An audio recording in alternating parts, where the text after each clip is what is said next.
Michael's saying they've got good attacking options. We had a good discussion about Gyökeres before the game. He lasted 64 minutes today. You just heard Mikel Arteta saying we had 2 or 3 deliveries into the penalty area and we didn't have anyone on the end of them. How can he improve this, Wrighty? Well, this is what you think you've bought. Because, listen, you want people to score. You want them to take chances when the chances come. But when you're paying the kind of monies that you pay now for the strikers, what you want more movement. You want to be trying to getting yourself in the middle of the box. Whatever happens, if you watch this run, the run was being made, you know, at some stage you've got to think to yourself, can I pull out? I can't keep just going. Look at this one. Ima Konate, look, nothing. It's a ball in. At some stage, you know that ball's coming. You've got to do more to at least get away from him. This is what I'm saying. These are the things that he has to do. And at the moment, you're not getting enough in that respect because, again, like the first half, you know, you're going to get games like this where it's going to be tight and it can take movement. I talk about Šeško's goal against Burnley. You know, great cross. You know the cross is coming in. Brilliant movement before and great finish. Those are the things that makes the difference in these games. That moment, those moments, Mike, that might be all you get because you look at his touches, you know, what he's had in the game, whatever it is. I don't know how many touches he had in the first half. 7. 7. The fact is, I remember Haaland last season, I think it was against Forest. I think they said he had 11 touches. He scored 3 goals. No one cares. I don't care if I've had 5 touches, but one of them's a goal. I don't care. And the way you do that is when you're in the box, you make that movement. You cause defenders problems by moving. I think he's too static in the box. So when the ball's coming, it's either going behind him or he's not anticipating and making movements to make things happen. He's not gambling enough. And when you look at his numbers there, 3 goals from open play, and they're against, no disrespect to him, Burnley, Everton, Nottingham Forest. In a blockbuster like this, he hasn't registered a single goal yet in a big clash for Arsenal. We were on the pitch about 4 or 5 minutes before kickoff, and we were discussing him. I said then the jury's out, and I still feel the same way at the moment. Listen, fortunately for Arsenal, they've got lots of other players that can, That's key, that can isn't score it? goals. Because if they were really relying on him with those numbers, they wouldn't be top of the league. They wanted him to put the finishing touches on this team, and they're probably still searching for that person. You know, if the Champions League final was tomorrow night, I'm not sure he would start. They will continue and they will persist with him, of course, because they paid so much money. You want to give him all the chance in the world. And you know what? Against the Burnleys, against the Nottingham Forest, against the Everton, or whoever it might be, he probably is going to score a lot of goals. He can finish. He will be in the box.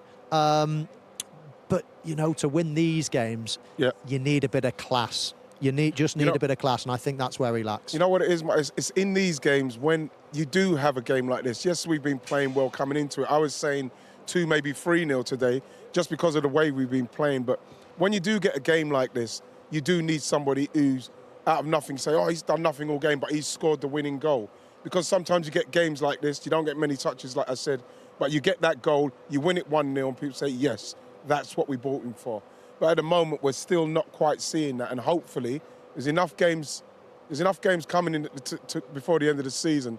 Hopefully that will happen, because I think we're going to need to see something.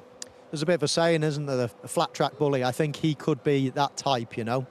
Playing at home against lesser teams, he'll score your 1s, your 2s, maybe even the odd hat-trick or whatever. He'll take the penalties. At the end of the season, you'll look at it and probably think, do you know what? He's got into double figures, not a bad return. However, when you look closely at it, did he make a difference in the big games, the ones that you really need your big players? And sadly, so far, only half of the season gone, but sadly, so far, it's a no. And at the moment, as I say, the jury is definitely still out. But when you look at the options available on that graphic, that's helping at the moment, isn't it? It's a sole reliance. Quite the opposite to Manchester City, what people are saying about City, actually, where if Erling Haaland goes 3 games without a goal, City aren't scoring, they aren't winning. Yeah, but we have got gold. And again, this is why I'm very surprised to see Saka coming off, because he's one of our main goal scorers. But, you know, Jesus is still coming back after a long injury. He looks very sharp. You got Kai Havertz is coming soon as well. We know Mikel Moreno can play out there, he can score. We know Trossard can score goals. We know Gabriel from the back can score.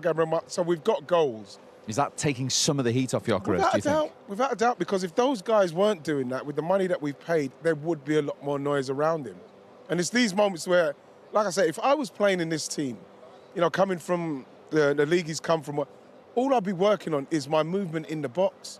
My first touch to make sure I link it, get it out there, get in the box, and let them know when you get it. I know when you cut inside back onto your left foot, Bukayo, I'm going to be zooming across that first post. If you get to the line, I'm going to drop out and I'm going to make sure I come and attack it because I know you're going to have to chip it up. I'm letting them know what I want. Martin Odegaard, if you're running through, I'm going to go to the left and then I'm going to cut across him so you put it through and I go across him so then I'm able to go into it and then have my shot. These are the things I'll be saying to them in training because there's so much going on with Arsenal. They've got so much going on through the pitch. You deal with the area. That's what we're paying you to do.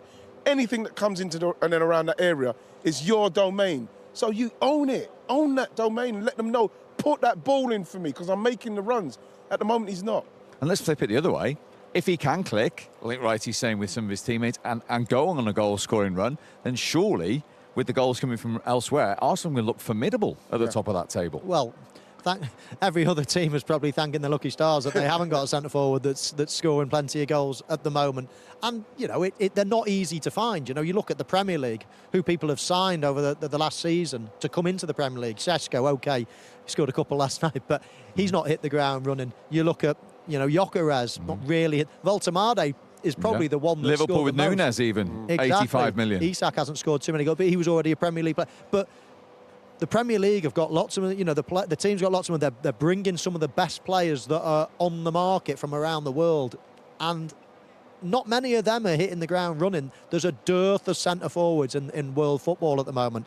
You know, players like, you know, Gyökeres scoring dozens and dozens of goals in a season in Portugal. Bring them to the Premier League, it's a different ball game. So, yeah, there's not that many out. I feel sorry for Mikel Arteta in a way, in that he knows that was the problem. And you search around the world and you think, right, we've got a big pot of money to spend. What are our options? There are not that many options around, as you can quite clearly see. So not an easy position to fill at the moment. And as we all know, Arsenal are doing so well that it's probably being papered over the cracks at the minute. But the bottom line is, the jury is out.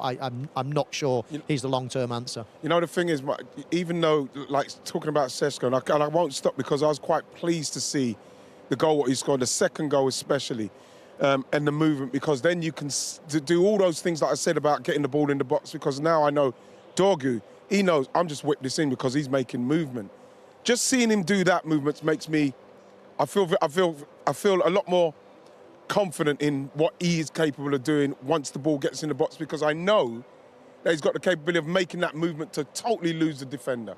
He's trying, instead of just going in straight and having a tussle with someone here, you know, someone like Kanate who's strong. You're not going to score goals doing that, and that's what's got to happen. The movement's got to be better because we've got people who can put the ball in the box. But at the other end, and this is another reason they're 6 points clear, they've kept 10 clean sheets, another one tonight, 2 more than any other team. And as you said earlier for Liverpool, they're so hard to break down, aren't they? It's Arsenal's strength. I know they score goals, of course they do. Of course they've got lots of good attacking players, but the strength of their team is their defence, let's say, and that includes their goalkeeper, that includes their defensive midfield players, it includes the whole team, really. They're very, very difficult to score against. Liverpool show that. Liverpool played well today. They've hardly had a shot on target, or no shot on target. You know, everything's been from long range. You know, they're so hard to play against. And do you know what? If you have an average game and you still get a 0-0 against a team like Liverpool, then you're well on your way to being the champions. I mean, it's a strength, and you know, and I don't deny them what they're doing. You know, why play gung-ho? Why go and try to score X amount and leave yourself vulnerable? This is the strength of your team. Make sure we keep that strength and go on. If we can go and score a goal or two, then fantastic. You know, and that's, as I say, without a centre-forward that's knocking the lights out at the moment. All I want, Mike, Steve, is just to have a more cushion.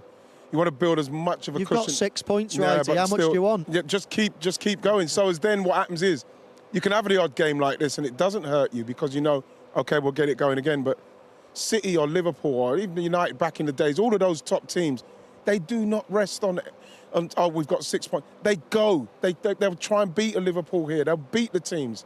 So that's what I want us to do, simply because I want us to have as much of a cushion going into it. That's why I'm not scared. There's that nervousness again, isn't there? They're so desperate for it. Maybe. And you can feel that amongst the crowd. Yeah. It has been a while, but of course they've practiced that over the last few seasons, and I do think they're pretty much ready to go and do it now. They just don't look like conceding, so it's going to be hard for anybody to beat them.